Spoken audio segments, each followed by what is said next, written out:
الحمد لله كفى وسلام على عباده الذين اصطفى أما بعد أعوذ بالله من الشيطان الرجيم بسم الله الرحمن الرحيم ولا تقولوا لمن يقتل في سبيل الله أموات بل أحياء ولكن لا تشعرون صدق الله العظيم الحمدللہ صراط مستقیم کورس برائے مرد حضرات 16واں سبق ہے۔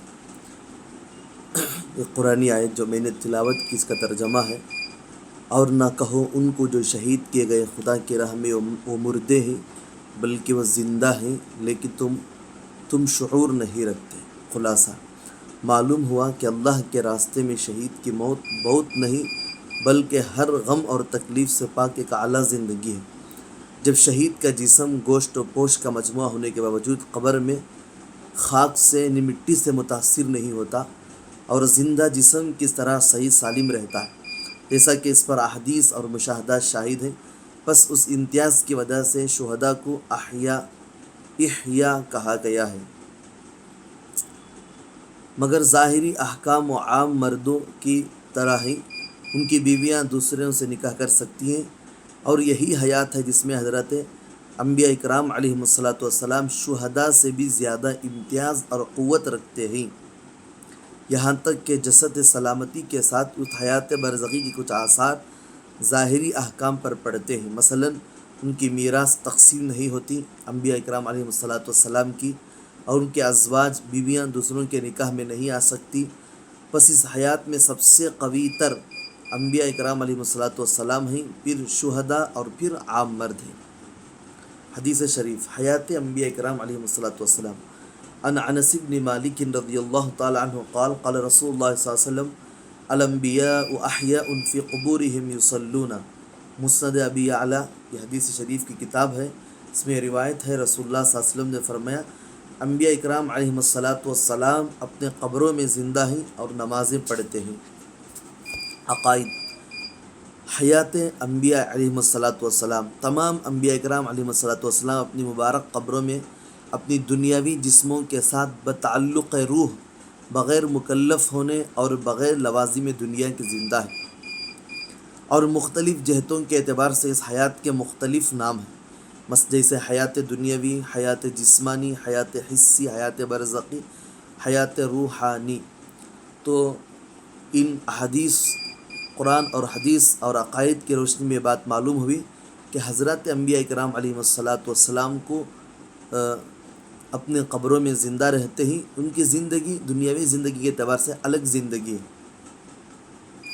مسائل و احکام نماز کی سنت نمبر 1، تکبیر تحریمہ کے وقت دونوں ہاتھ کانوں تک اٹھانا، یہ بھی سنت ہے۔ نمبر 2، انگلیاں اپنے حالت پر کھلی اور قبلہ رخ رکھنا، اس طرح ہاتھ اٹھاتے وقت کھلی اور قبلہ رخ رکھنا۔ نمبر 3، سر کو نہ جھکانا، اس طرح۔ نمبر 4، دائیں ہاتھ کو بائیں ہاتھ کے اوپر رکھنا، یہ بھی سنت ہے۔ نمبر 5، ثنا پڑھنا۔ نمبر 5، تعوذ یعنی اعوذ باللہ من الشیطان الرجیم پڑھنا۔ تسمیہ یعنی بسم اللہ الرحمن الرحیم پڑھنا۔ نمبر 8، فرض نماز کی تیسری چوتھی رکعت میں سورہ فاتحہ پڑھنا، یہ بھی سنت ہے۔ نمبر 9، آمین کہنا۔ نمبر 10، ثنا، تعوذ، تسمیہ، آمین آہستہ کہنا، یہ بھی سنت ہے۔ نمبر 11، سنت کے مطابق قرأت کرنا، فجر ظہر میں سورۃ الحجرات تا سورۃ البروج تک، پھر عصر عشاء سورۃ الطارق تا سورۃ بینہ تک، مغرب میں سورۃ الزلزال تا سورۃ الناس تک، یہ مسنون قرأت ہے، نمازوں میں قرأت کرنا سنت ہے۔ نمبر 12، رکوع و سجود میں کم سے کم 3 مرتبہ تسبیح پڑھنا، رکوع میں سجدے میں۔ نمبر 13، رکوع میں سر پیٹھ ایک سیدھ میں ہاتھ کی کھلی انگلیوں ایک سیدھ میں رکھنا اور ہاتھ کی کھلی انگلیوں سے گھٹنے کو پکڑنا، رکوع میں جاتے وقت سر پیٹھ ایک برابر لیول میں رکھنا۔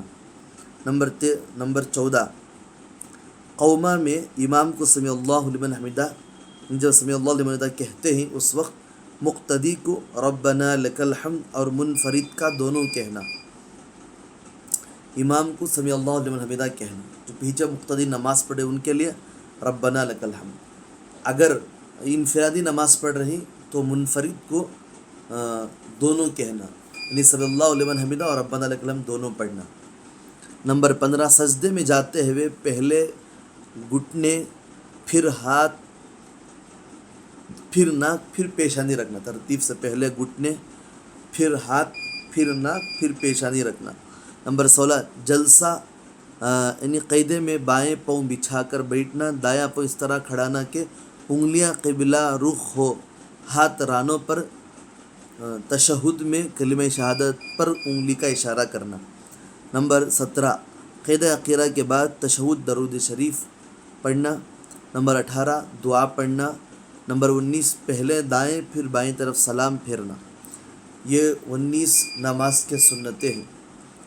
پھر اس کے بعد نماز کے مستحبات، رکوع و سجدے میں منفرد کا 3 سے زیادہ مرتبہ تسبیح پڑھنا۔ اگر الگ نماز پڑھ رہی تو 3 سے زیادہ، مثلاً 5 6 ہے، اس طرح اور زیادہ 11 مرتبہ، 9 مرتبہ، 12 مرتبہ، اس طرح زیادہ تسبیح پڑھنا۔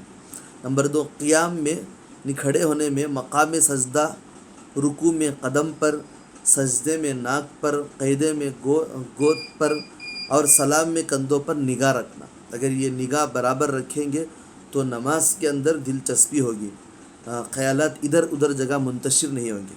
تو قیام یعنی کھڑے ہوتے ہی تو سجدے کی جگہ دیکھنا، اور رکوع میں گئے تو قدموں پر دیکھنا، پیروں کی انگلیوں پر، سجدے میں گئے تو ناک پر، اگر قیدے میں بیٹھی تو گود میں دیکھنا، اور سلام میں کندھوں پر دیکھنا، کندھوں کی طرف دیکھنا، یہ بھی مستحب ہے۔